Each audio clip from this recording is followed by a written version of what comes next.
ساڑی جماعت دے بلکہ پوری دنیا دی ایک بڑی ہی پرسوز آواز، بڑی ہی باکمال آواز، حضرت القاری خطیب ایشیا، خطیب دنیا، خطیب اسلام قاری عبدالحفیظ صاحب فیصلہ آبادی رحمۃ اللہ علیہ رات فوت ہو گئے، اللہ نو پیارے ہو گئے۔ یہ بہت بڑی ایک آواز جڑی ساڈے کولوں چلی گئی۔ انہاں دی اہلیہ فوت ہوئی پہلے رات، انہاں نو دفن کر کے آئے، بعد خبر مل گئی قاری صاحب بھی اللہ نو پیارے ہو گئے نے۔ اج انہاں دا 5 بجے جنازہ ہے فیصلہ آباد شیخ کالونی دے اندر، اور اس قدر اللہ دے ولی بندے اور بالخصوص اوڈ برادری، راجپوت برادری انہوں نے بڑا پیار کر دی سی، بڑے شوق ذوق دے نال انہوں نے بلانا۔ برالو دعائے کرو اللہ قاری صاحب دی آخرت دی منزل اللہ آسان تے بہتر فرمائے۔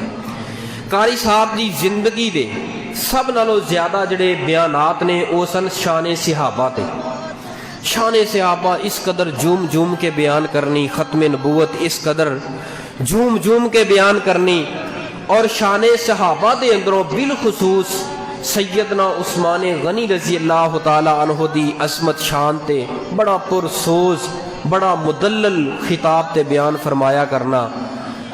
اور بالخصوص حضرت عثمان تو بعد بالخصوص ماں جی عائشہ صدیقہ رضی اللہ تعالی عنہا دی عظمت نو جوم جوم کے 2 گھنٹے دے اوپر مشتمل بیان فرمانا، بڑا مدلل اور بڑا مفصل بیان اور بڑا پرسوز بیان فرمانا، کہنا امی عائشہ واسطے مر جاواں گے، کٹ جاواں گے، ایک ایک جملے نو 10 مرتبہ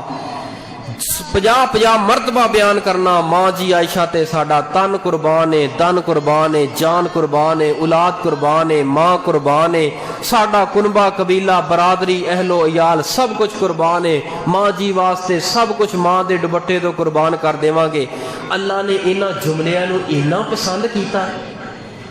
اتنا پسند کیتا، اج دے دن 17 رمضان جو تاریخ دے اندر ماں جی عائشہ دا جنازہ اٹھیا تے اج ہی انہاں دے روحانی بیٹے قاری عبدالحفیظ دا جنازہ اٹھے۔ کتنی عظمت دی بات ہے، کتنی پیار دی بات ہے۔ پیاریو، یہ ایسیاں پاک باز ہستیاں جڑا انہاں دے نال پیار کردا ہے، اللہ ذوالجلال دی قسمیں اللہ دنیا اور آخرت انہاں دی سوار دیندا ہے۔